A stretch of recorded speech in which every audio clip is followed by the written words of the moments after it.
Evil gets all dressed up. Here's your look at the new NECA toys. Annabelle comes home. Retro cloth Annabelle.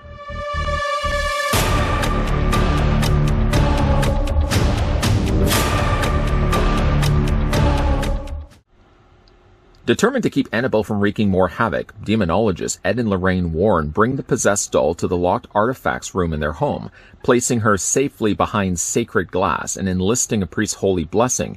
But an unholy night of horror awaits as Annabelle awakes the evil spirits in the room, who all set their sights on a new target, the Warrens' 10-year-old daughter Judy and her friends.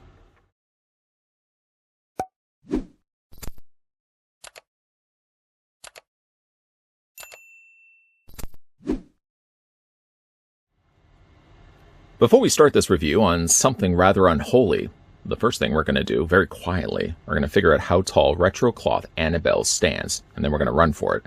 While I'm doing this, I'd like to thank as well the folks over at NECA Toys that provided the sample of retro cloth Annabelle that we're going to be having a look at in this review. Okay. Taking the tape measure very again quietly to the very top of her head, we're going to stop it right there. Annabelle stands 5.6 or 5.68 inches in height. Let's switch that over to centimeters, revealing that the figure of Annabelle stands 14.4 centimeters tall.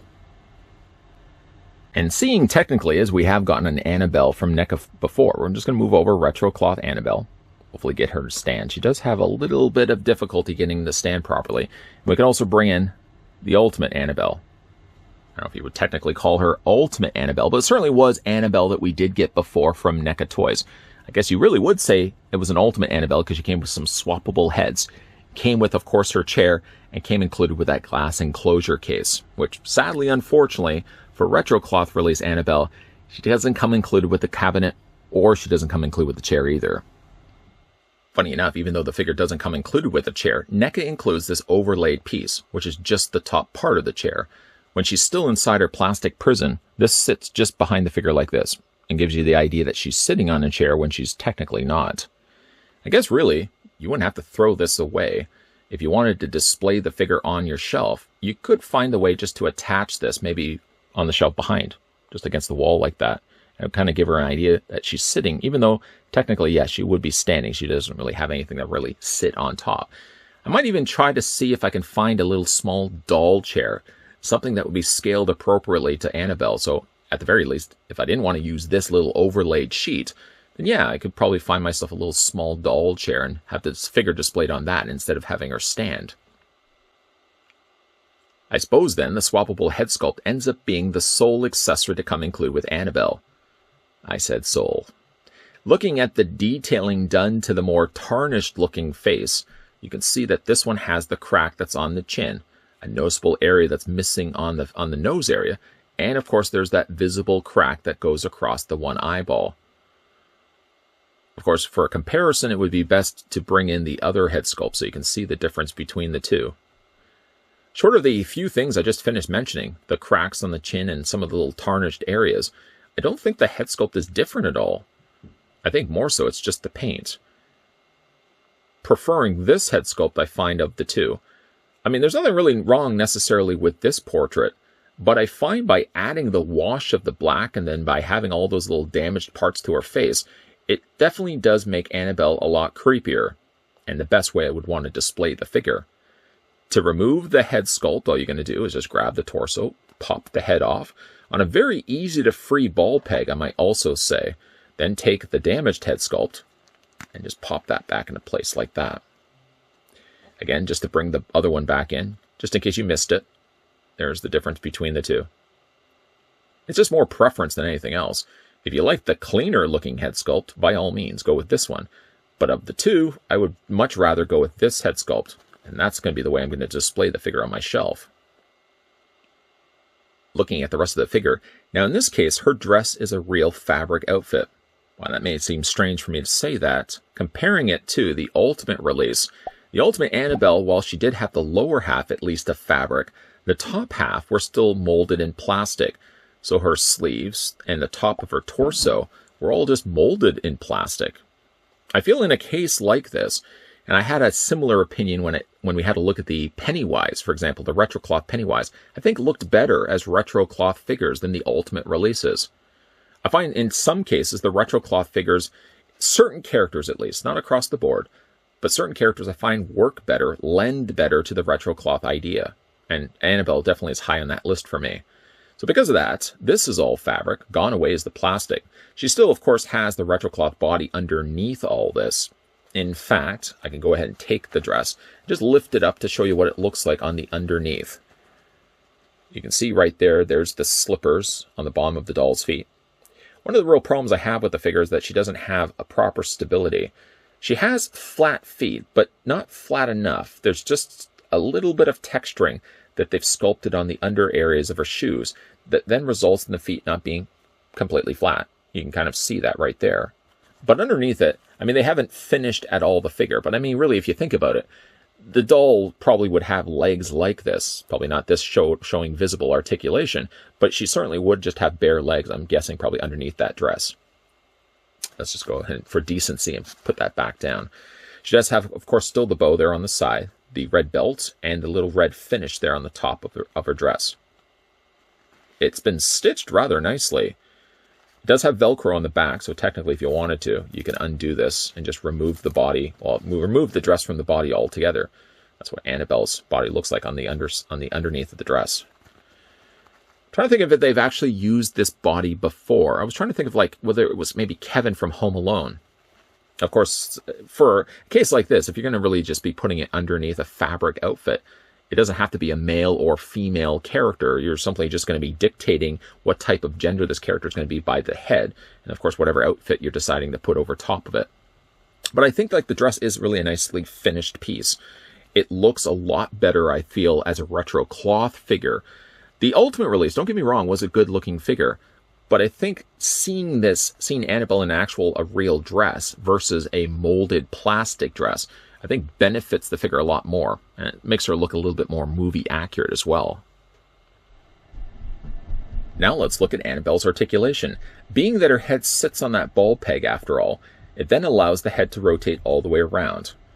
I understand not everybody's going to be doing this with the figures in their own personal collection. It's simply only just to show you the extent of what these joints are capable of doing. Not to mention as well, she's only a demonic doll. She's not really going to be hurting anybody. Right? Let's hope not. While you are rotating the head, you'll see straggling behind are her pigtails. Of course, being the length that they are, and they're going to be rubbing up against the tops of the shoulders, sometimes while doing this, it will inadvertently pop the head off the ball peg. It's a simple enough fix. You're just going to pop that back into place, and you're good to go. The head does move up, only to that point, and it also hinges down to that point. You can also rock the head back and forth as well, so if you want that creepy tilted to the head, evil doll staring at you look, you can effectively pull that off with the head being able to tilt back and forth like this. Good news to report when it comes to her arms. Beyond the point of a 90-degree angle bend, she can actually reach for the sky. It's a little strange, I'm sure, to have her displayed like this, but again, capable of doing it. Where you're going to have a little more limitations comes to when you're moving the arms forward and back.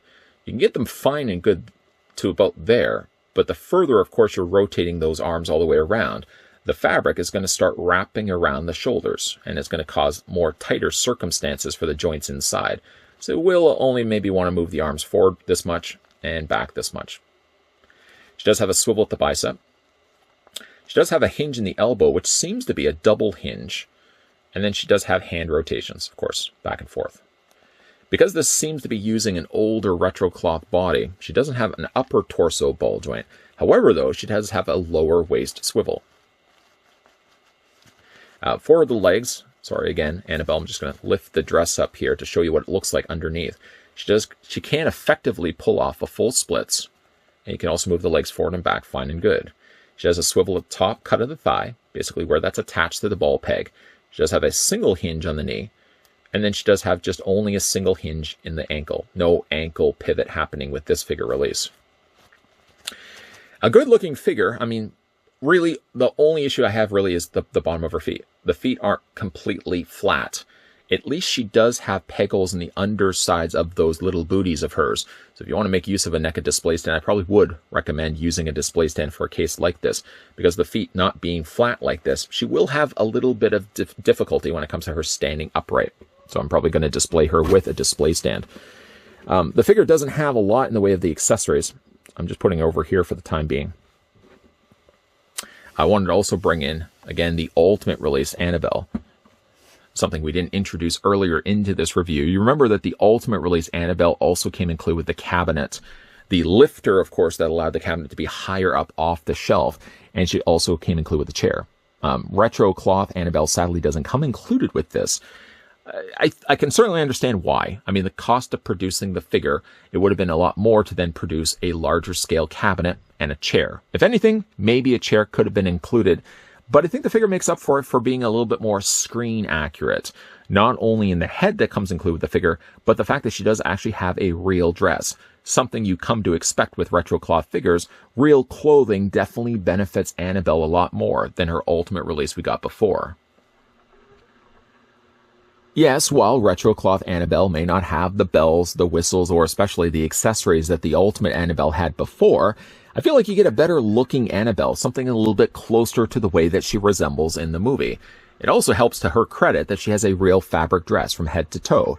Not diminishing the one that we got with the Ultimate Release, but under certain circumstances with the doll being, the figure being slightly smaller, I can understand why NECA Toys didn't decide to put a full dress on the Ultimate Release, instead only kind of giving you that lower fabric skirting. So of course, for the size and the proportions and the limitations that they had with that smaller Ultimate Release, yeah, by all means, I can understand why they didn't go the route of full dress. By comparing it, though, retro cloth Annabelle benefits from having the full dress. Again, it looks closer to the movie, and I feel honestly like the head sculpts are a little bit closer too. While though you do get two head sculpts, the one with the scuffier paint applications is my preferred of the two, and that's going to be the way I'm going to display the figure. Granted, yes, she's going to have some difficulty standing simply just because of what I stated in this review. She doesn't have the flattest of feet. So, of course, coming in to save the day, if you have yourself like a clear NECA display stand, by all means, just use that. But I think I might just decide for myself to source out, see if I can maybe find myself like a little doll chair. It doesn't have to be as close to the movie. I mean, as long as it's like a brown wooden-like chair. I'm probably going to see if I can find one and display my Annabelle in the chair instead. And you know, of course, one of the benefits of picking up the retro cloth version of Annabelle, similar to the retro cloth Chucky, is that they're also scaled pretty good to 6-scale figures. I feel it's close. May not be 100%, but if you are somebody that collects the horror 6-scale figures and would like to put an Annabelle on display with it, I think really the retro cloth is a good candidate for that. The fact, again, that she does have a real dress, and the fact that she has a good-looking head sculpt and scaled the size that she is, that's probably where this one is going to go. Not in a glass cabinet. Well, I guess technically in a glass cabinet, not sized for her specifically, but she's probably going to end up being in the detolf along with the rest of my other 6-scale horror figures. A big thank you to the folks over at NECA Toys that provided the sample of retro cloth Annabelle from Annabelle Comes Home that we could have a look at in this review. If you picked the figure up for yourself or just based on this review, what do you guys think of it? Let me know down below in the comments section. If you guys are also new to this channel and enjoying all the content you're seeing, be sure to hit the subscribe button down below. Be sure as well to turn on the bell notification. And be sure, yes, to come back to this channel regularly, because we are going to be looking at some upcoming NECA reviews, so keep your peepers peeled to this channel. And as always, thanks for watching. See you guys next time.